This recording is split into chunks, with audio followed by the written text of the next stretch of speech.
آپ سب بچوں کے جو پیدائش کے بعد ان کے جو متعلقہ احکامات پہ ان پر ہم نے بات چیت کی. ایک جو روزمرہ کی ضرورت ہے، زندگی کا حصہ ہے، بچے کے کھانے پینے کے اوقات جو ہیں اس کے متعلق کیا انسان کا طریق ہونا چاہیے، کس رنگ میں وہ بچے کے لیے معاون اور مددگار ہو سکتے ہیں. اسی طرح اس کے سونے اور بیداری کے جو اوقات ہیں ان کو انسان کو کس طرح سے جو ہے وہ خیال میں رکھنا چاہیے تاکہ وہ اس کی شخصیت پر مثبت اثر ڈالنے والے ہیں. جی جزاک اللہ وسیم صاحب. اسلامی شریعت کا اگر مطالعہ کیا جائے یا قانون قدرت کا اگر مطالعہ کیا جائے تو ایک بات ہمیں جو ہے وہ بڑی ظاہر و باہر نظر آتی ہے، وہ یہ ہے کہ ہر چیز ایک وقت مقررہ پر جو ہے وہ چل رہی ہے. سورج اپنے وقت پہ نکلتا ہے، سورج اپنے وقت پہ غروب ہوتا ہے. خدا تعالیٰ نے نمازوں کے اوقات میں بھی ہمیں وقت کی پابندی سکھائی ہے. تو اس میں ایک پیغام ہے ہمارے لیے کہ ہم اپنے بچوں کو شروع دن سے ہی جب ان میں جو ہے وہ شعور تھوڑا سا بیدار ہونا شروع ہو جائے اور ان کو یہ سمجھ آنے لگ جائے کہ انہوں نے آگے چل کر کیا کرنا ہے، وہ کس نہج پر جا رہے ہیں، تو اس موقع پر ان کی تربیت کا جو ہے اور ان کی تعلیم کا جو ہے وہ بندوبست کرنا شروع کر دینا چاہیے. جب بچہ تھوڑی سی عمر سے آگے جائے، چھوٹی عمر سے تھوڑا آگے جائے، تو اسی وقت بہتر یہ ہے کہ والدین اس کے لیے کھانے کے اوقات جو ہیں وہ معین کر دیں، مختص کر دیں، تاکہ بچے میں وقت کی پابندی جو ہے کھانے کے حوالے سے بھی وہ پیدا ہونا شروع ہو جائے. اور یہی معاملہ جو ہے وہ سونے کے اوقات میں ہے. مثلا خدا تعالیٰ نے خود رات کو سونے کے بارے میں جو ہے وہ قرآن کریم میں ارشاد فرمایا ہے، جعل لکم اللیل لتسکنوا فیہ، کہ اللہ تعالیٰ فرماتا ہے کہ میں نے تمہارے لیے جو رات کو بنایا ہے اس کا مقصد یہی ہے تاکہ تم جو ہے وہ آرام کر سکو، اور دن کو جو ہے وہ لتبتغوا من فضلہ، خدا تعالیٰ کے فضل کام وغیرہ کے لیے تم جاؤ اور اپنی روزی وغیرہ کما سکو، اس کے لیے رکھا ہوا ہے.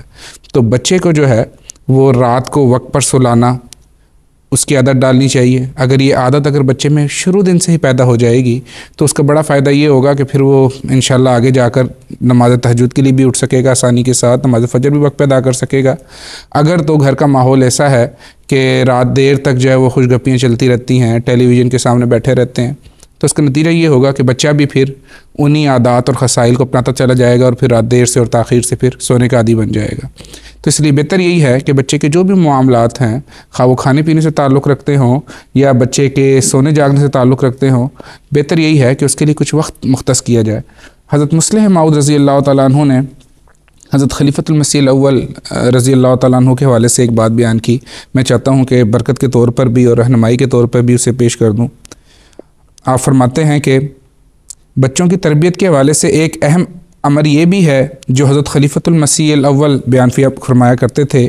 کہ بچوں کو بعض مفید فکرے یاد کرا دیے جائیں جن میں ان کو بتایا جائے کہ ہم یہ کریں گے، یہ نہیں کریں گے. اس کا بھی بہت بڑا اثر ہوتا ہے. دوسری بات جو رسول کریم صلی اللہ علیہ وآلہ وسلم سے ثابت ہے وہ یہ ہے کہ رات کو سونے سے پہلے دعا کی عادت ڈالی جائے، کیونکہ ذکر الہی کیے بغیر سونا جائز بھی نہیں. حضور صلی اللہ علیہ وآلہ وسلم بلا ناغہ آیت الکرسی اور تینوں کل پڑھ کر اپنے بدن پر پھونکا کرتے تھے. جس بات کو آپ بلا ناغہ کریں وہ سنت کہلاتی ہے. پس جس طرح نماز کی سنتیں ضروری ہیں اسی طرح یہ سنت بھی ضروری ہے،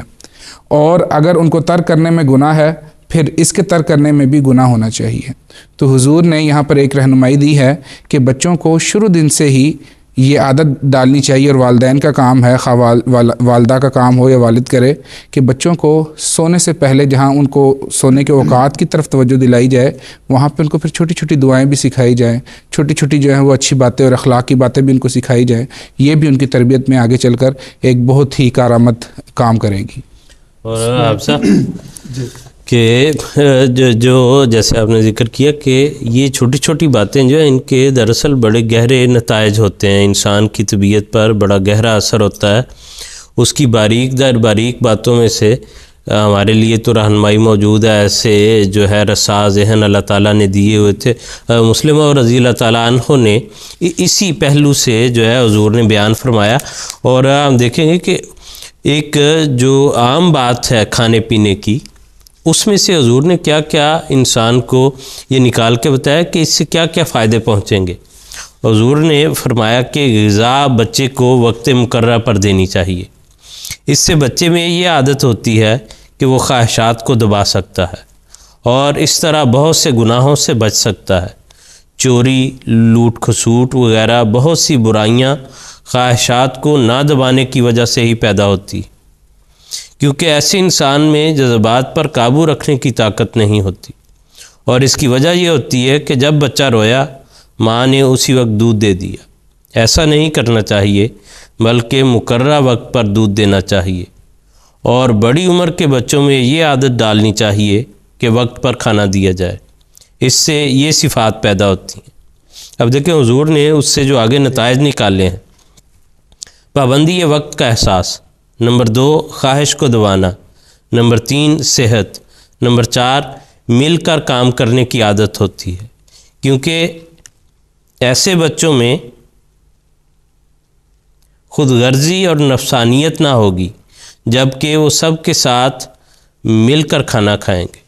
نمبر 5 اسراف کی عادت نہ ہوگی۔ جو بچہ ہر وقت کھانے کی چیزیں لیتا رہتا ہے وہ ان میں سے کچھ ضائع کرے گا، کچھ کھائے گا، لیکن اگر مقررہ وقت پر مقررہ مقدار میں اسے کھانے کی چیز دی جائے تو وہ اس میں سے کچھ ضائع نہیں کرے گا۔ بس اس طرح بچے میں تھوڑی چیز استعمال کرنے اور اسی سے خواہش کے پورا کرنے کی عادت ہوگی۔ نمبر 6 لالچ کا مقابلہ کرنے کی عادت ہوگی۔ مثلا بازار میں چلتے ہوئے بچہ ایک چیز کو دیکھ کر کہتا ہے کہ یہ لینی ہے، اگر اس وقت اسے نہ لے کر دی جائے تو وہ اپنی خواہش کو دبا لے گا،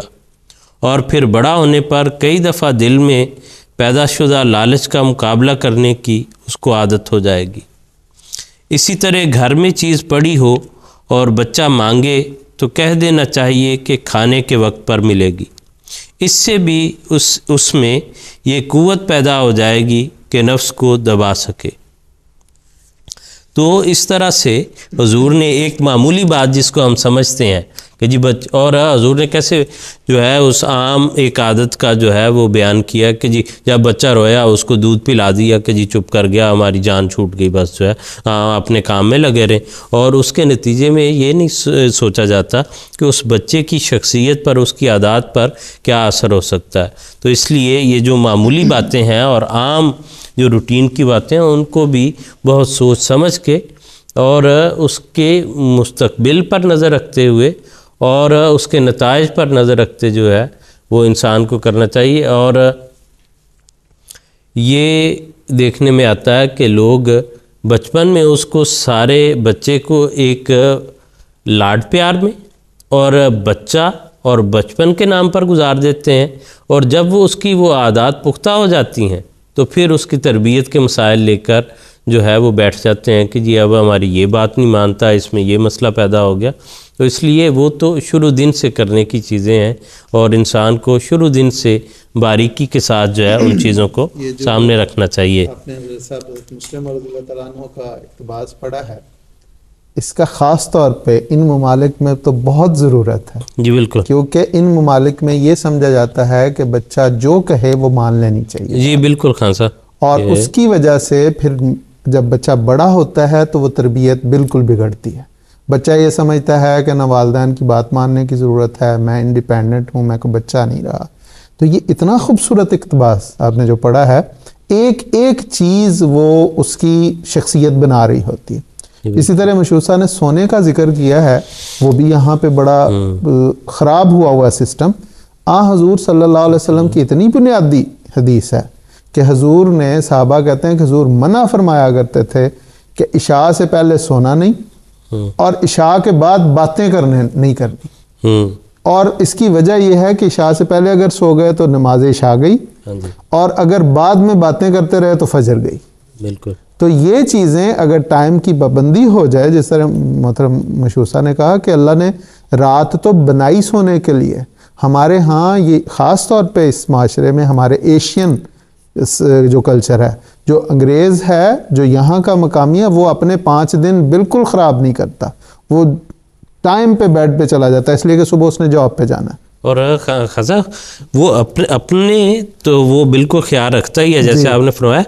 بچوں کا تو ان کا نظام بہت ہی بہتر ہے۔ جی بالکل، بچے تو ان کے 5-6 بجے جو ہے وہ بیڈ میں ہوں گے شام کو، اور صبح وقت پر آرام سے اٹھ کے اور ہمارے ہاں یہ جو ایشین ہیں، ہم لوگ جو ہیں، ہمارے یہ بہت اس کی طرف توجہ کی ضرورت ہے کہ بچے انٹرنیٹ،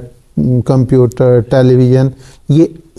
بڑی دیر تک بیٹھے رہتے ہیں، اور پھر اس کے بعد صبح کی فجر کی نماز ان کی ضائع ہو جاتی ہے، اور پھر اگلا دن جو ہے نتیجتاً اس کے جو کام کے اوقات ہیں وہ بھی متاثر ہوتے ہیں. بچے کا اٹھنے کو دل نہیں چاہتا، اب نیند پوری نہیں ہوئی، جا نہیں سکتا، دل نہیں چاہے گا. تو اس لیے جو یہ ایک چین ہے مسلسل، اس لیے ایک کام جو ہے وہ دوسرے سے جڑا ہوا ہے، تو ہر چیز جو ہے وہ اپنا ایک اثر رکھتی ہے.